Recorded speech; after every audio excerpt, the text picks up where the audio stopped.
there, Marie Greene from Olive Knits here, and for today's Knitting Rescue 911, we're talking about blocking, and I am filling my basin with a little bit of lukewarm water here, and we're going to soak this little sweater just for about 20 to 30 minutes.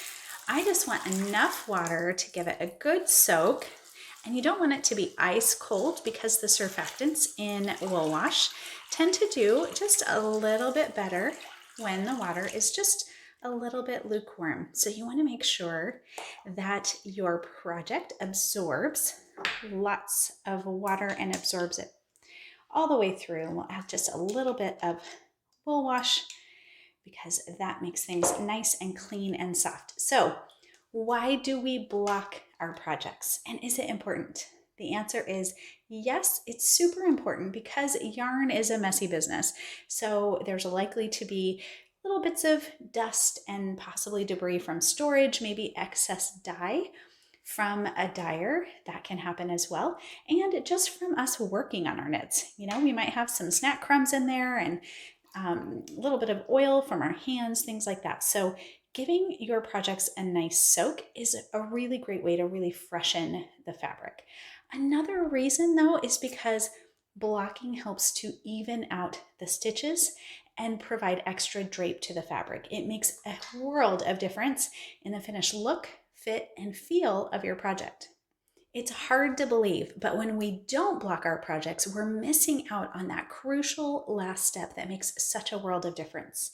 Now you might notice a little thread that I've got hanging off here, and that's because I don't trim my yarns. I weave them in, but I don't trim them until after I've had a nice soak and I've been able to pin and block it and let it dry, because sometimes you get a little bit of shifting in those little last threads after you've woven them in, and once it gets wet, it shifts a little bit. And so it's really nice to make sure that those have a little bit of extra room just in case there is any shifting, so that by the time it's dry, you'll still have a little bit of tail left, and then you can trim it afterward. So I'm going to give this a good soak, and as soon as it's been about 20 or 30 minutes, so I can make sure that the fabric has fully absorbed all the water and it's nice and wet, then I will go ahead and squeeze out that excess water and roll it in a towel so then I can pin it flat and let it dry. All right, my little sweater has had plenty of time to soak. I've given it about 25 minutes in the blocking water. Now I'm going to press out the excess water, and I'll do this gently because we don't want to pull it out of shape too much or stress those stitches, but I do want to get some of that excess water out. You might notice a little bit of the color transfer in your water. Don't stress about that. That can happen and it's not too big of a deal. So you'll go ahead and drain that off.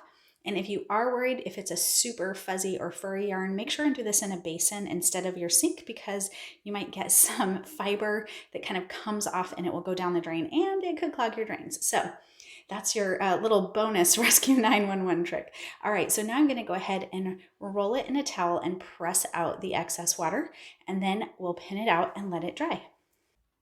All right, now my little sweater has had a chance to soak. It's still quite damp, but I've been able to press out a lot of that excess water.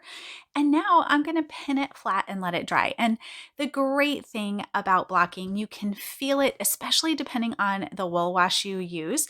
Obviously, I'm kind of partial to my bath fiber wash because it's so super softening. And if you're using a softening fiber wash, you will really feel that softness in the way that it affects the drape. If you're knitting a shawl, blocking is going to help you open up that gorgeous lace work or any kind of special details and stitches. And in sweaters, you're going to be able to get that really nice, smooth, even stitch definition, and you'll be able to get a much better fit because of blocking. Now, if you did leave your loose ends inside your sweater like I did, you'll want to reach in and make sure you grab any of those threads that might be kind of bunched up, because you don't want them to affect the way that your project dries, and then just pin it flat. And I like these comb style pins because they do such a great job and they're just super easy to use. And I will just pin and follow the curvature that is natural to my project, really enhancing any kind of stitch details or any kind of sections maybe that I would like a little more drape, or really open up the stitches. This is pretty plain, so there's not a lot going on here. So I'd probably just put a few so I can get a nice kind of smooth, even, flat surface as it's drying.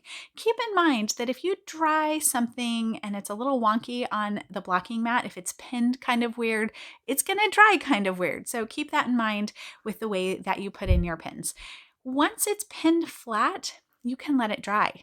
After about 24 hours, it's okay to take the pins out and flip it over. Some projects that's easy to do, not so much with a shawl. Usually shawls are so thin that I will just pin them and let them dry flat on the one side. But if it is a project like a sweater that's a couple of layers and it's kind of thick, after about 24 hours, go ahead and flip it over. I don't even usually pin it that second day. Usually I just pin it the first 24 hours. After that, I can just let it dry flat. If you do have pets though, be careful because they often love the smell of wet fiber. So keep that in mind. Put it in a nice, safe place. So yes, you absolutely do need to block your knits. It makes a world of difference. Not only does it help to refresh the fiber, but it also gives you a much nicer drape and helps to even out the stitches and gives you a more enhanced version of your project. I guarantee the results are night and day difference. You will not be sorry that you did it. If you love learning new knitting tips and tricks, make sure to like and subscribe here on YouTube so you'll be the first to know when new videos are available.